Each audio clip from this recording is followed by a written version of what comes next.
o ser humano que você quer ser aí. E trabalhar para que toda a tua vida some nessa direção. Tá? Eu quero ser um ser humano justo e fraterno. Tá bom, esse é meu ponto de chegada. Que todas as minhas decisões caminhem nessa direção. Tá? Isso é um Isso é um exercício ideal. muito legal, na verdade. É um ideal. Gostei dessa ideia. Um ideal que está sempre no campo do ser. Tá? Você pode ter projetos que estão no campo do ter. Ter um carro para quem pretende ser fraterno é bom. Você pode atender várias pessoas. Ter coisas não é mal, mas não é suficiente para justificar uma vida. Tá? Essas coisas podem ser úteis para um sentido maior de vida. E aí você vai ter um direcionamento que te permite ter uma vida verdadeiramente humana. Imagina você o seguinte, que eu estivesse caminhando nessa sala. Estou caminhando aqui. Aí eu te pergunto, Igor, eu estou indo na direção certa ou na direção errada? O que você me perguntaria? Para onde você está indo? Para onde eu estou indo. Aí eu te digo, eu estou indo para a sua prateleira. Agora está certo, né? Agora está errado. E quem não quer ir a lugar nenhum? O que é o certo e o errado? O verdadeiro e o falso? O bom ou o mal? O honesto e o desonesto? Para quem não quer ir a lugar nenhum. Você percebe que toda a conjuntura de valores nasce quando você tem um propósito claro, um sentido de vida? Tá? Nele se encaixam todos os projetos que você tenha. Podem se encaixar aí, mas um projeto não é suficiente para justificar uma vida. Meu sonho é ir a Paris. Tá bom, e o dia seguinte, quando você voltar de Paris, vai viver pelo quê? Pode ser até interessante se você tem um ideal de vida, que é conhecer determinadas coisas, se aprofundar em determinadas coisas, e vai lá e procura essas coisas, pode ser interessante. Quero conhecer um pouco da arte, quero compreendê-la mais profundamente, pode ser interessante, pode somar para o teu sentido de vida, mas ele só não é sentido de vida. Projetos são projetos.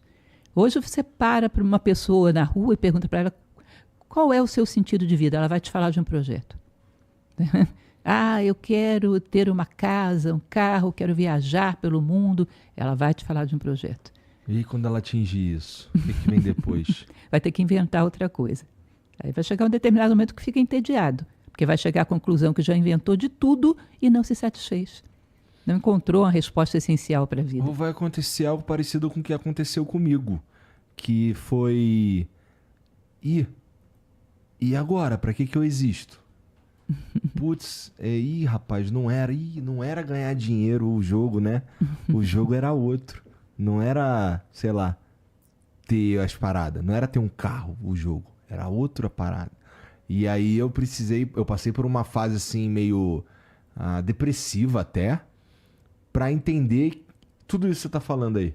Sabe? Que assim, na verdade o jogo é sobre ser, né? Ter faz parte. E ninguém tá falando demonizando o ter. Mas é que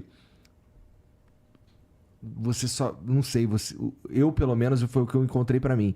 Que assim, eu quero ser uma parada. E não, sei lá, ter um carro por mês. Uma coisa assim. Esse propósito que você tá falando...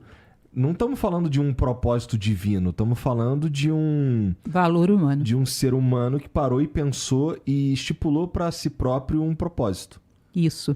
Que não tem contraindicações. Digamos que eu coloque como propósito de vida justiça e fraternidade. No meio do caminho eu descobri que poderia ser também, sei lá, a bondade, a generosidade. Não tem problema nenhum você acrescentar ou substituir, porque a justiça e a fraternidade não podem ter te feito mal. Não tem contraindicações. Tá? Então, aquilo que você visualiza nesse momento como o que mais necessitaria para pisar no próximo degrau que está diante de você. Você coloca esse valor como meta.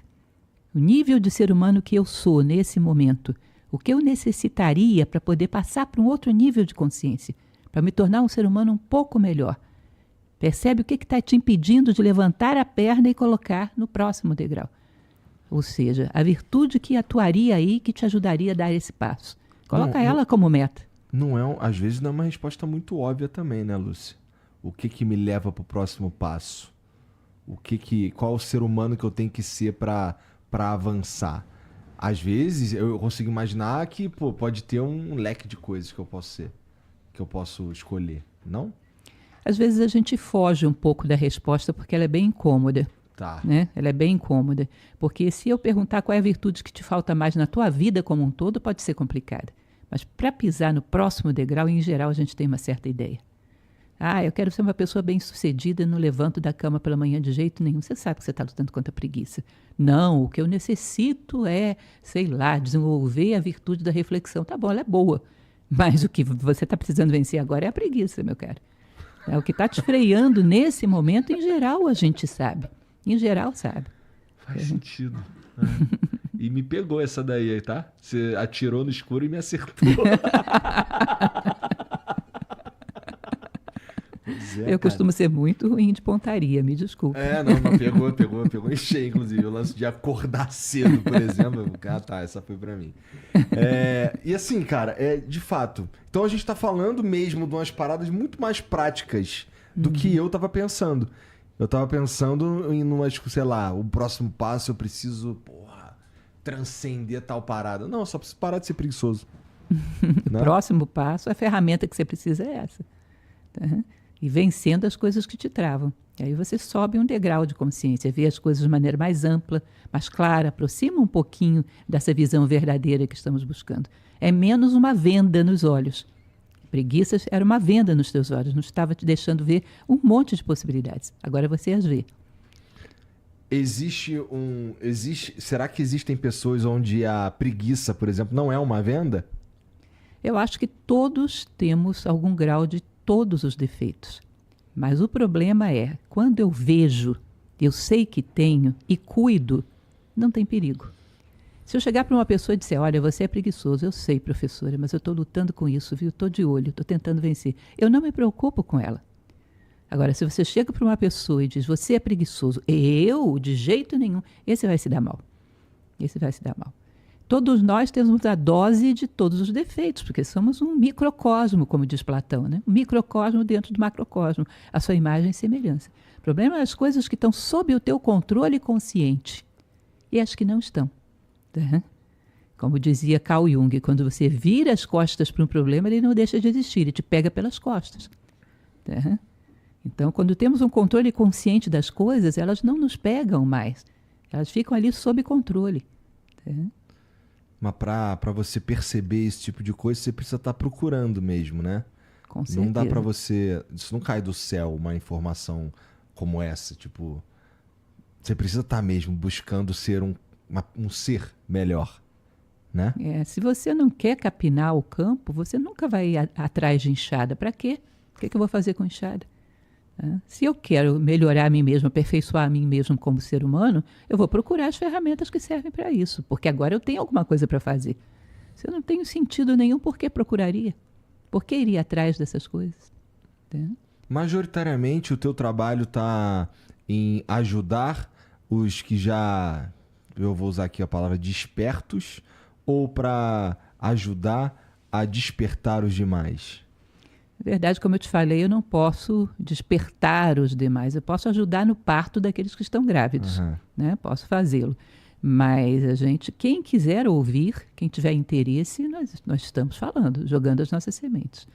Pessoas que já têm um nível de questionamento um pouco mais profundo, pessoas que estão incomodadas agora. Tá? A ideia é mostrar como a filosofia pode ser uma ferramenta útil para que você cresça como ser humano, independente do nível de inquietude que você está. E aí pode ser qualquer ser humano, porque ele vai encontrar alguma coisa, alguma ferramenta, algum caminho nas diversas coisas, diversos materiais que existem pelo mundo nesse sentido, mas precisa mesmo desse primeiro passo, precisa mesmo desse despertar, né? Não tem jeito. E, olhando pro jeito que a gente vive hoje, que você... Existe algum mal que você... Ou alguma maneira, na tua opinião, equivocada que a gente está levando à vida? Olha, disse que o maior defeito do ser humano, a tradição tibetana fala sobre isso, eles chamam de heresia da separatividade, que traduzindo para um bom português seria o egoísmo. O elemento que está por trás de todos os problemas do mundo. Eu te desafio você a encontrar um problema econômico, social, político, de qualquer ordem, pessoal, que por trás não tem escondido o egoísmo. É o egoísmo humano que sempre vai gerar todas as consequências desastrosas que vivemos. E nós vemos uma sociedade que estimula tremendamente o egoísmo. Por trás de todos os defeitos está a heresia da separatividade. Isso já dizia a Voz do Silêncio, o Bardo Todol. Por trás sempre há o egoísmo. E nós não temos uma consciência muito clara de quão egoístas somos. Não temos uma consciência muito clara do quanto isso interfere nas nossas decisões. Tá? Nós temos motivações tremendamente egoístas. Você falou isso aí, eu fiquei tentando pensar em alguma coisa aqui só para responder o teu desafio, mas eu não consegui. Eu tenho procurado há alguns anos, viu? Desde que eu tive contato com essas tradições, eu tenho procurado há alguns anos e realmente não encontrei ainda.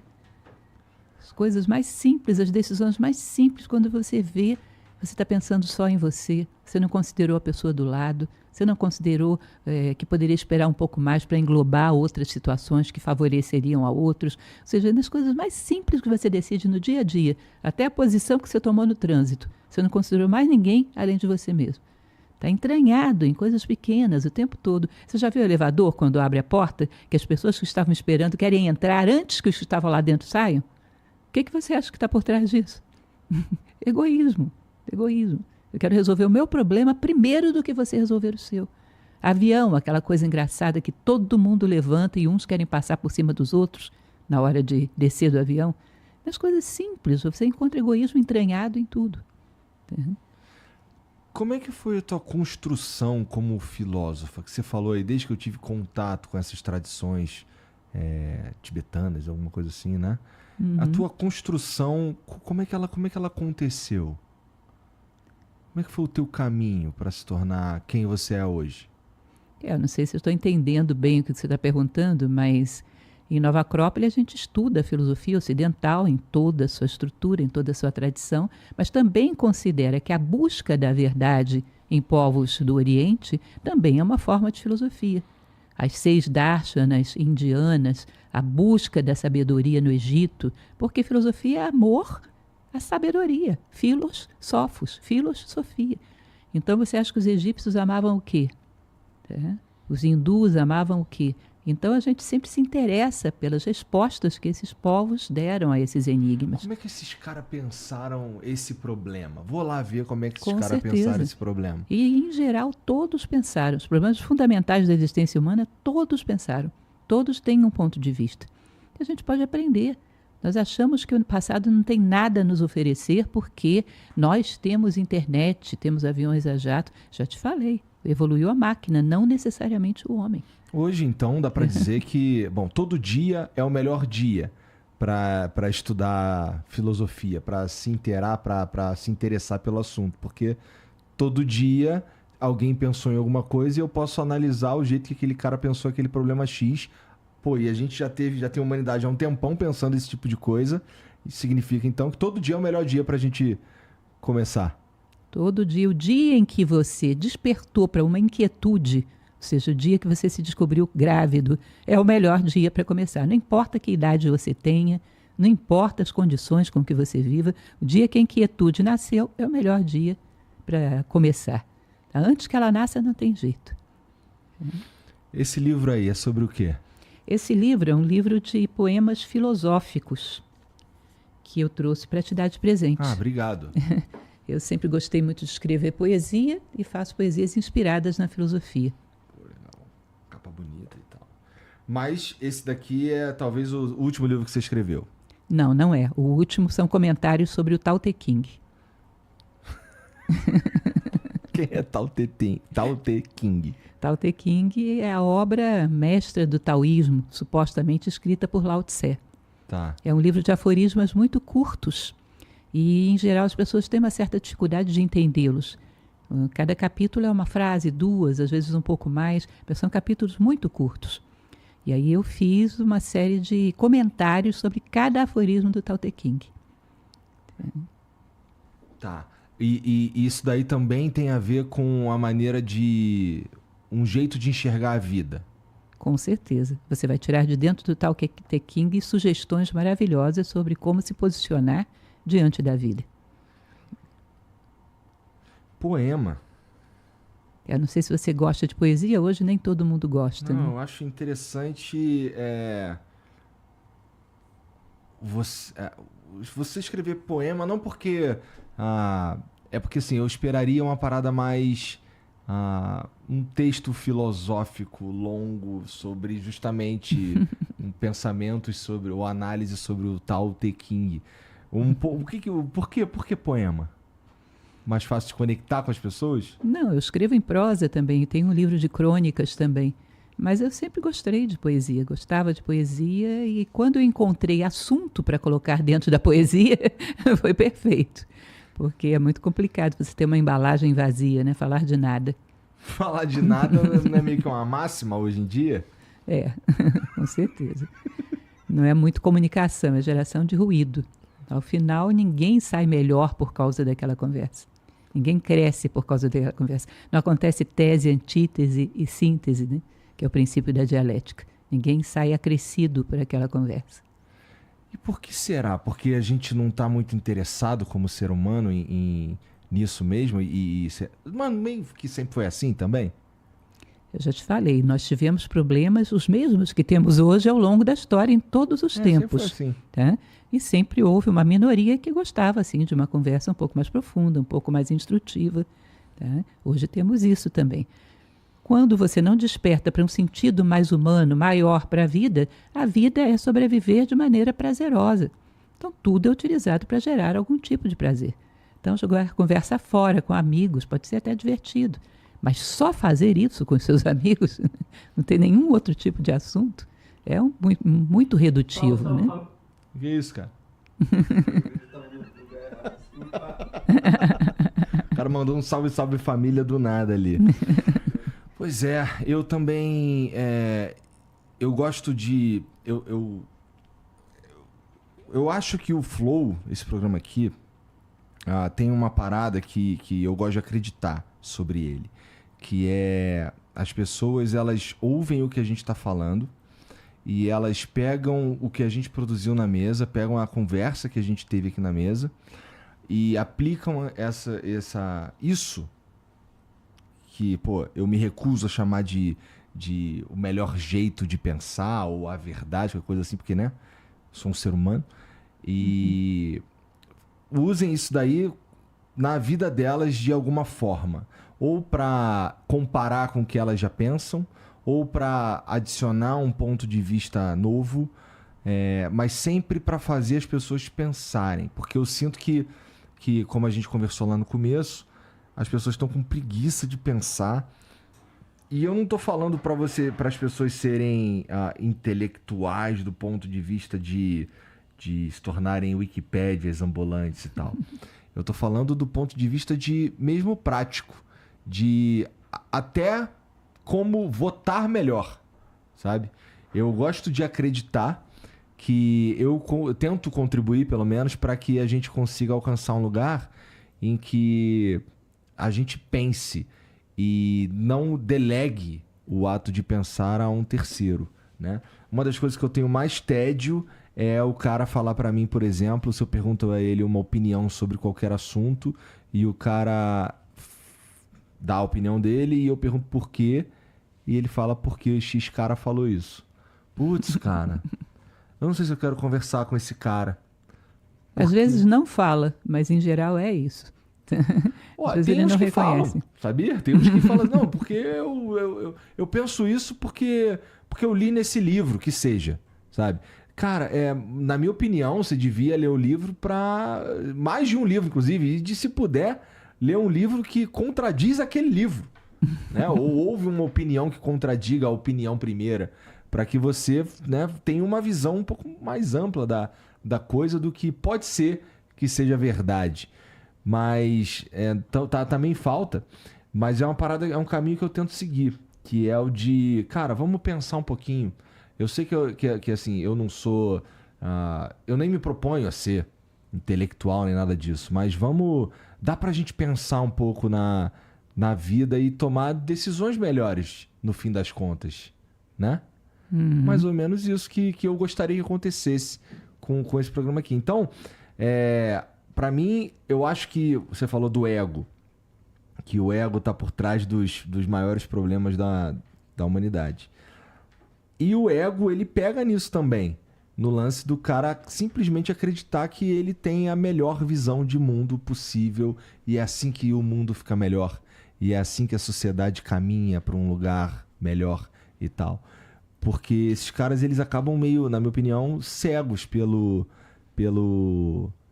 certeza. Dono né? da verdade. Cara, eu tenho um pouco de preguiça de uma galera que tem certeza de muita coisa também. Porque como é que você tem certeza, especialmente se você tem 25 anos, como é que você tem certeza de qual que é, sei lá, o melhor modelo político? A maior parte dos pensamentos das pessoas, em muitos casos, não são dela e ela não sabe sequer reconhecer isso.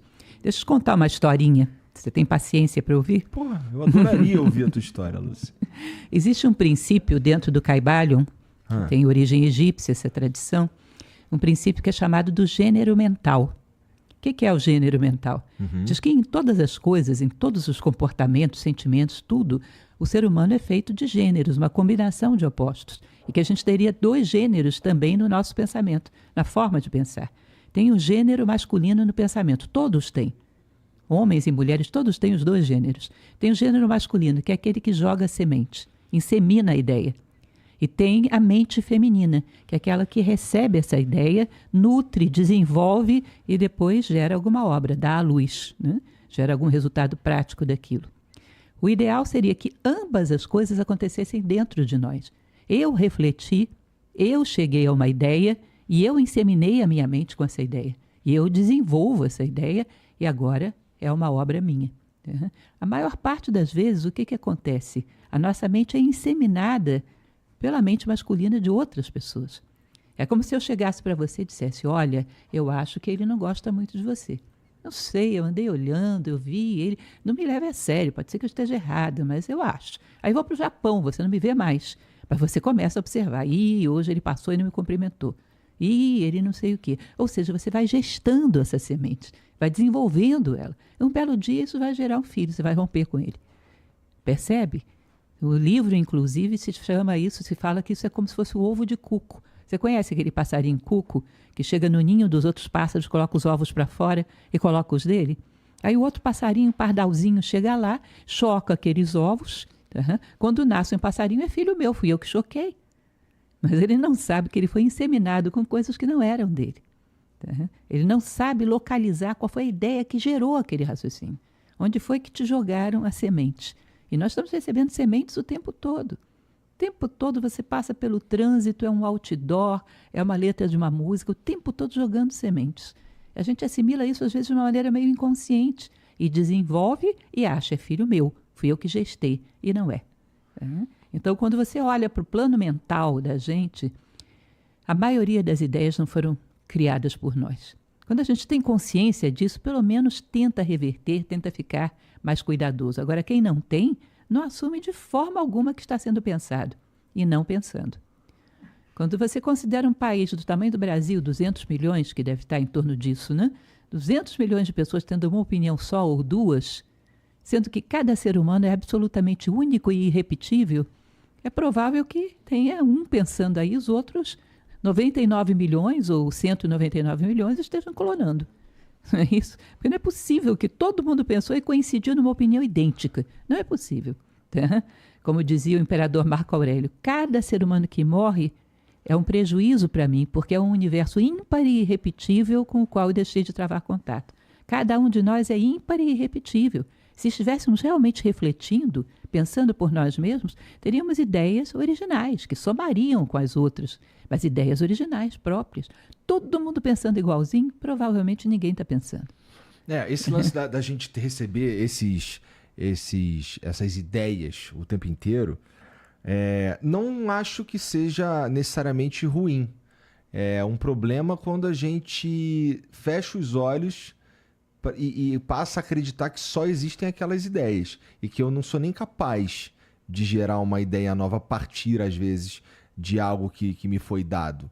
Eu gosto da ideia da comparação mesmo. Eu gosto da ideia de, cara, vamos ouvir isso daqui, vamos ouvir aquilo ali, vamos ouvir esse outro aqui, vamos ouvir esse aqui. E tendo tudo isso daqui de informação ou de visão de mundo, agora eu aplico a minha vivência e eu formo a minha opinião sobre o assunto X, seja ele qual for. Com certeza, você faz isso se você recebeu essa semente conscientemente. Verdade. Se não recebeu, você vai desenvolver essa ideia, seja ela boa ou má. Você não vai ter esse direito de escolha. Tá? Se você não recebe essa semente conscientemente, você vai desenvolvê-la, seja ela o que for, e vai se identificar com ela. Tá? O que você fala é perfeito. Todas as ideias que vêm, eu recebo, analiso, submeto ao meu critério, submeto aos meus valores e vejo se bate ou não. Isso é consciência. Onde a consciência está presente, está seguro. Mas a maior parte das vezes, esse tipo de indução é inconsciente. Eu estou trabalhando sobre uma ideia, fui eu que gerei. Às vezes a gente não se pergunta. Vai lá atrás, vê se foi você que gerou. E às vezes, eu imagino ser difícil encontrar. Na verdade, difícil identificar se foi você que gerou. Porque às vezes está muito entranhado. É meio que pode se tornar parte de quem você é mesmo, né? Ou de como você se apresenta para o mundo.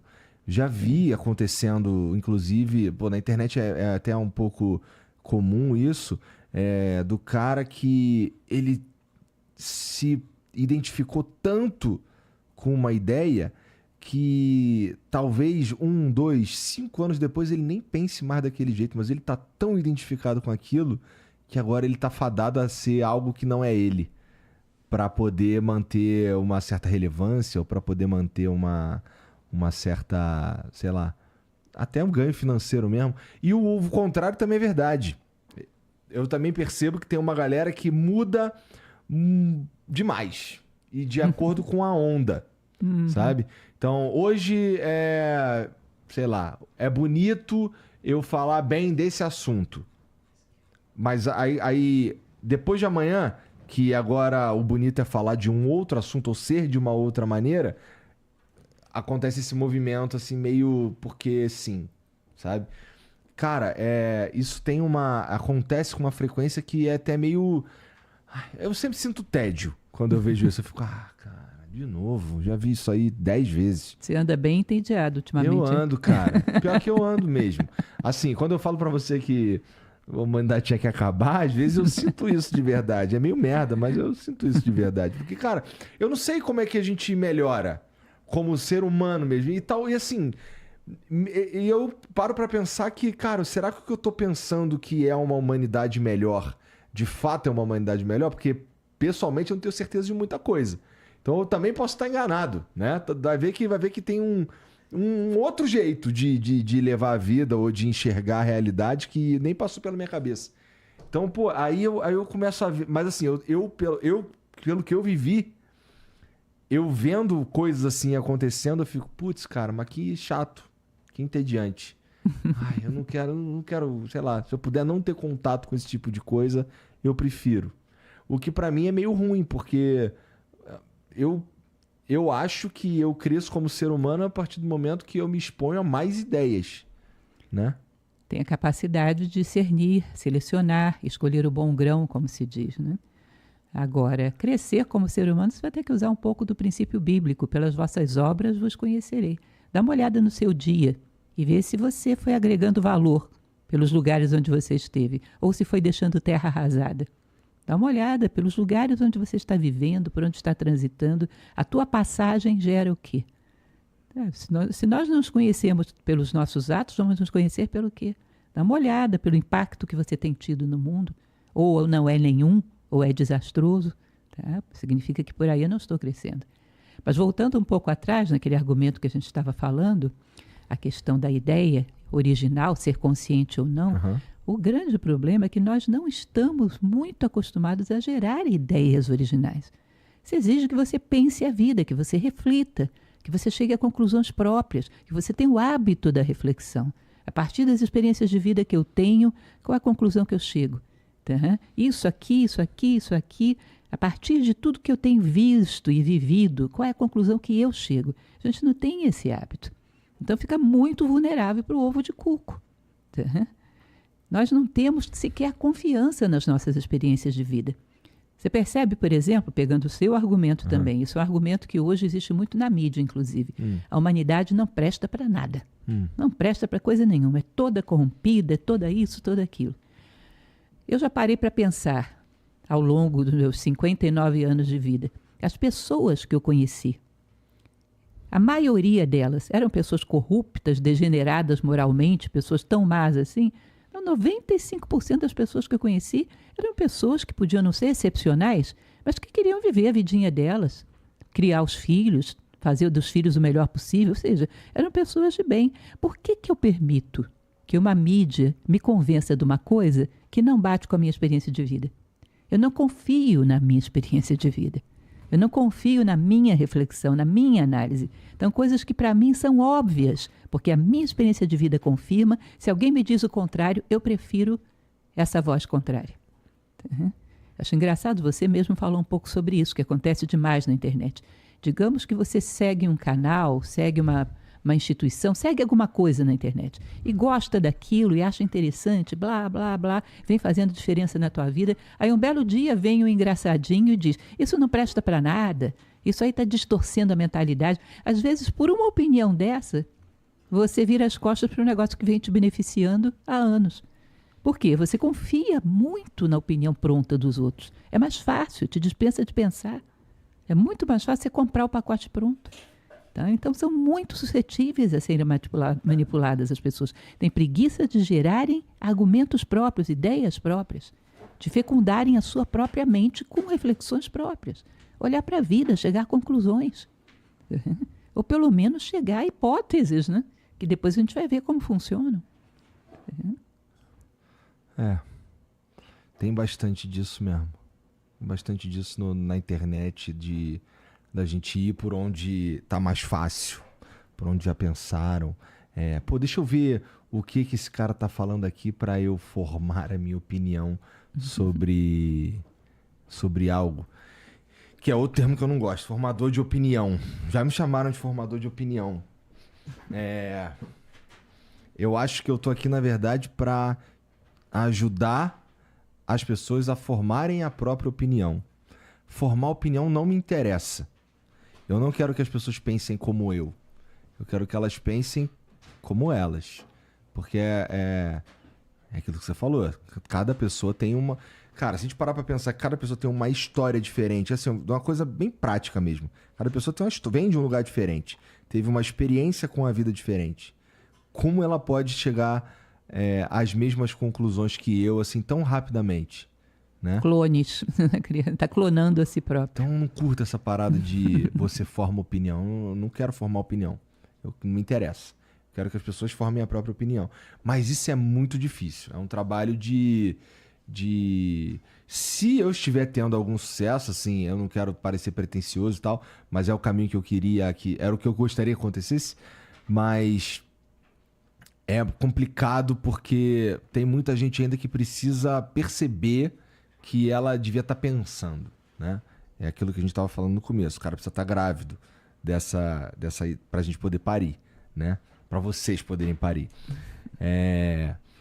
Mas, pô, eu tenho uma esperança. Eu tenho esperança que a gente vai caminhar para esse caminho. Eu tava falando ainda ontem com um amigo aqui. Que eu tenho esperança que a gente vai... Que a sociedade, o ser humano, assim, falando de mundo, que a gente caminhe para um lugar que a gente seja, primeiro de tudo, capaz de conversar com o outro que seja diferente. E é uma esperança que meio... que meio que contradiz o que eu disse que eu queria que a humanidade acabasse, tá? Mas esse é só um sentimento que vem e vai embora rápido. Eu fico assim, cara, puta merda, de novo isso aqui, cara. Mas eu tenho essa esperança que a gente vai evoluir. Eu tenho a sensação que é como se a gente tivesse com febre, sabe? Meio... Vai melhorar. Nós estamos no processo de melhorar, sabe? Sair um pouco dessa superficialidade e pensar um pouco mais na vida. Né? Eu também tenho muita fé na humanidade. Se não tivesse, não faria o que eu faço, evidentemente. Né? Mas o que eu não gosto é quando a gente se torna um pouco... Cria uma ilusão de que esse processo vai ser muito rápido. Não vai. Há etapas. Eu costumo dizer, inclusive, que provavelmente eu não vou estar nem vivo. Há etapas, não há como pular etapas. Nós criamos um sistema que ele é muito fechado em si mesmo. É muito difícil você ir contra esse sistema de pensamento, de comportamento. Isso tudo vai ter que ser minado pelo tempo, vai ter que ruir. Algumas pessoas vão ter que começar a tomar a dianteira de pensar diferente, construir as suas vidas de forma diferente. Isso leva um ciclo, isso leva tempo. Não é um tipo de otimismo meio iludido, né? Meio utópico, considerar que a próxima geração já vai estar diferente. Não é assim tão rápido. Tá? Essas coisas criam raízes muito profundas dentro do ser humano. É um conjunto de hábitos, de costumes, de tendências, de julgamentos da vida, que isso tudo vai ter que ser corroído, né? Vai ter que ser derrubado. Essa casa vai ter que cair para que se construa outra. Existe na tua opinião, existiria alguma circunstância que aceleraria isso? Eu sei que você falou nas etapas e tudo mais, mas, por exemplo, se a gente for olhando como as gerações vêm se comportando, eu vejo pelas minhas filhas que estão mais nessa parada de... Pô, outro dia eu fui ver, ela tinha criado um perfil numa rede social que para ela era importante que as pessoas a seguissem, sendo que o conteúdo que ela estava colocando ali era, na verdade, como se fosse um fã-clube de uma artista que ela gosta. Ela postava lá umas fotos da menina, uns trechos de música, não sei o quê, mas ela se sentia... vitoriosa porque tinha uma galera seguindo. Eu consigo entender que é uma criança e eu consigo entender esses objetivos de criança e tal, mas isso se transporta também para uma galera que deveria estar num outro lugar pelo menos do jeito que eu enxergo a vida, procurando ser cada vez mais autêntico, cada vez ser mais eles mesmos, né? E não se esconder atrás de uma parada só porque dá número, né? Uhum. Então, olhando para isso assim, cara, eu sinto que a gente tá ainda caminhando para ainda não chegamos no limite. Sim. Ainda não descemos até o fundo do poço para começar a subir. É isso, eu sinto isso. Eu acho que a gente tá lá doente e tal, mas ainda não chegou no auge, sabe? Aquele momento de jogar a toalha e dizer, chega, não vai dar mais. E começa uma reconstrução, uma Será nova que mentalidade. existe algum choque que acelere pelo menos essa parte de chegar logo no fundo do poço e ver o que acontece? Eu achava que a pandemia poderia ter ajudado nesse sentido. Como eu te falei, não acredito que circunstâncias forcem as pessoas a evoluírem. Não acredito nisso. Acho que elas têm que fazer o seu caminho mesmo. Uma coisa que ajuda é dar exemplo. Quando alguém se comporta de uma forma diferenciada, em primeiro lugar, ele é rejeitado, tem uma certa estranheza. Mas daqui a pouco começam a acompanhar sua trajetória, elogiá-lo e admirá-lo. Porque você prova que é possível viver de uma maneira diferente. Cada jovem que chega no mundo, ele abre o seu menu de opções, tem lá a sua opção. Viver de uma maneira diferente em função de valores, querer agregar valor ao mundo. Ou seja, você abriu uma nova possibilidade dentro de um panorama de vida. Quanto mais pessoas se comprometerem a serem mais humanas por elas e por quem vem atrás, maiores chances de a gente começar a mudar esse painel. Tá? Você vai ver que, historicamente, nada acontece. Uma multidão da noite para o dia fez algo. Foi um na frente, daqui a pouco foi outro, daqui a pouco tinha um grupinho, tá? Aí o resto vem vindo atrás. Tá? É sempre assim. Tá? Então, quem dispara na frente faz não só por si, faz por quem vem atrás, para ser um referencial. A melhor coisa que a gente pode fazer pelo mundo é mudar nós mesmos. Fundamental. A primeira coisa, para provar que é possível. E provar que vale a pena. E provar que vale a pena. É verdade. Eu ia te perguntar quais são as principais questões que estão passando pela cabeça do filósofo, talvez, assim, usando até você como exemplo, mas você já me disse que eu preciso melhorar